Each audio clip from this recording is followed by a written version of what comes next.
কোটা আন্দোলনকারীদের জন্য একটি নতুন সুখবর হচ্ছে ইতিমধ্যে হাইকোর্টের আংশিক একটি রায় প্রকাশ হয়েছে। হাইকোর্টের একটি আংশিক রায় প্রকাশ করা হয়েছে। সেই রায়ে বলা হয়েছে সরকার চাইলে কোটার পরিবর্তন করতে পারবে। মূল পয়েন্টে আসি, সরকার চাইলে কোটার পরিবর্তন করতে পারবে। এখন এই প্রসঙ্গ নিয়ে আমি বিস্তারিত তথ্য আপনাদের সামনে শেয়ার করতেছি। সেটি হচ্ছে, মূল কথাগুলো আগে আমি বলি। মুক্তিযোদ্ধা কোটা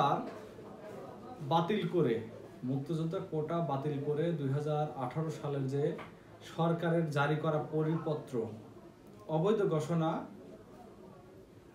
করে হাইকোর্টের দেয়া রায়ের মূল অংশ প্রকাশ করা হয়েছে।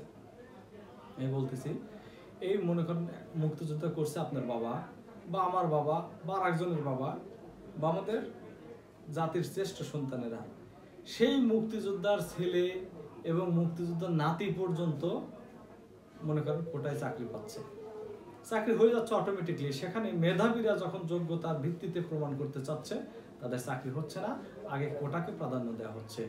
সেই মুক্তিযোদ্ধা কোটা বাতিল করে 2018 সালের সরকার জারি করা পরিপত্র অবৈধ ঘোষণা করে হাইকোর্টের দেয়া রায়ের মূল অংশ প্রকাশ করা হয়েছে। গতকাল বিকালে বিচারপতি কে এম নজরুল কাদের ও বিচারপতি খিজির হায়াতের হাইকোর্ট বেঞ্চ এই রায়ের মূল অংশ প্রকাশ করে। রায় বলা হয়েছে, সরকারের প্রয়োজনে কোটা পদ্ধতির পরিবর্তন করতে পারবে এবং কোটা পূরণ না হলে মেধার ভিত্তিতে নিয়োগ করতে পারবে। রাষ্ট্রপক্ষের আইনজীবী deputy attorney general Sheikh Saifuzzaman সাংবাদিকদের বলেন, হাইকোর্টের রায়ের মূল অংশটুকু প্রকাশিত হয়েছে। রায় বলা হয়েছে, বিবাদীরা যদি প্রয়োজন মনে করে, মানে সরকার, তাহলে কোটা রিডিউস মানে ইনক্রিউজ বাড়ানো দাবে রেশিও অফ দা পার্সেন্টেজ শতকরা হার পরিবর্তন করতে পারবে। এখানে আমি মনে করি এই কোটা মানে চাকরিতে কোটা পদ্ধতিটা কিন্তু একেবারে টোটাল কোনো কোর্টের হাতে নেই। আমি মনে করতেছি এটা কিন্তু সরকারের একটি গেম। এই বাংলাদেশ আওয়ামী লীগ সরকার, আমি সকল সরকারকেই আমাদের দেশের উন্নয়ন স্বার্থে, দেশের জনগণের সাথে আমি প্রাধান্য দিই। সরকারের সকল নিয়ম নীতিকে মেনে নেই, কিন্তু অবৈধ নিয়ম নীতিকে না। এই আওয়ামী লীগ সরকারের আমলে কিন্তু কোটাকে বেশি প্রাধান্য দেওয়া হয়েছে এবং কোটাতে সবচেয়ে বেশি মেধাবীদের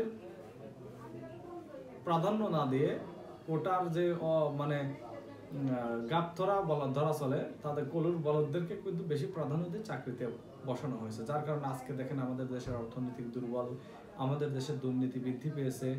কারণ যারা শিক্ষিত হয়, পড়াশোনা করে যারা চাকরিতে জয়েন করে, তারা কিন্তু দেশ নিয়েও চিন্তা ভাবনা করে, দেশপ্রেমিক হয়ে গড়ে ওঠে। তাদের একটু দেশের প্রতি মায়া আছে, দেশের মাটির প্রতি মায়া আছে, ভালোবাসা আছে। তারা কখনোই দেশের জনগণের স্বার্থের বাইরে গিয়ে কাজ করতে চায় না। যারা চায় তার হাতে গোনা কয়েকজন দুই একজন থাকেই সবকের সাথে। সেই ক্ষেত্রে যারা কলুর বলদ, অর্থাৎ সামান্যতম শিক্ষিতর হার অর্জন করে, তারা হচ্ছে আপনার কোটাতে চাকরি হয়েছে। যেমন মুক্তিযোদ্ধার ছেলের ছেলে, এই কোটাতে চাকরি নিয়ে তারা কিন্তু এই দুর্নীতিতে জড়িয়ে তাদের ব্যাংক ব্যালেন্স করে বিভিন্নভাবে তারা লুটপাট হরিলুটের একটা অংশগ্রহণ করতেছে। বাংলাদেশের প্রত্যেকটি সেক্টর এখন কোটায় চাকরিজীবীদের সংখ্যা বেশি।